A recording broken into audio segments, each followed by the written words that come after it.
Wild Talents, by Charles Hoyfort, Chapter 25b. There is a particular in the case of Emma Piggott that makes it different from the other cases.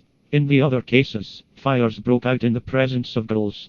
But, according to evidence, Emma Piggott was not in the house wherein started the fires for which she was accused. Then this seems to be a case of distance ignition, or of distance witchcraft. I'd not say that invisibly starting a fire, at a distance, by means of mental rays, is any more mysterious than is the shooting off of distant explosives by means of rays called physical, which nobody understands. I am bringing out that, as a natural force, there is a fire-inducing power. That, mostly, it appears independently of wishes, or of a knowledge of the subjects, but that sometimes, conformably to wishes, it is used. That everything that I call witchcraft is only some special manifestation of transformations, or transportations, that, in various manifestations, are general throughout nature.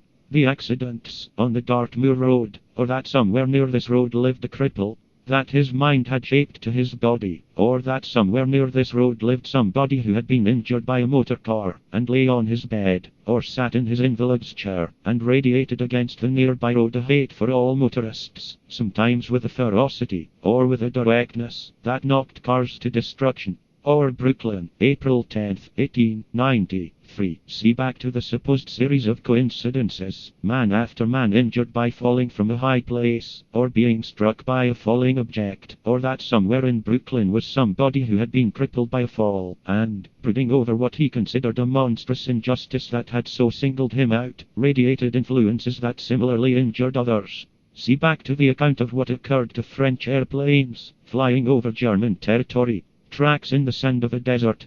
Occurrences about Christmas Day, 1930, in Sing Sing and Dannemora prisons, or a prisoner in a punishment cell, and nothing to do in the dark, except to concentrate upon vengefulness. I think that sometimes, coming from dungeons, there are stinks of hate that can be smelled.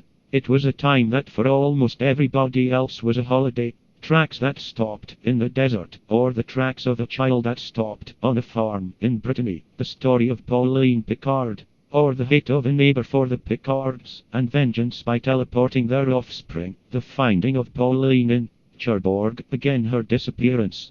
That this time the body of the child was mutilated and stripped, so that it could not be identified, and was transported to some lonely place, where it decomposed.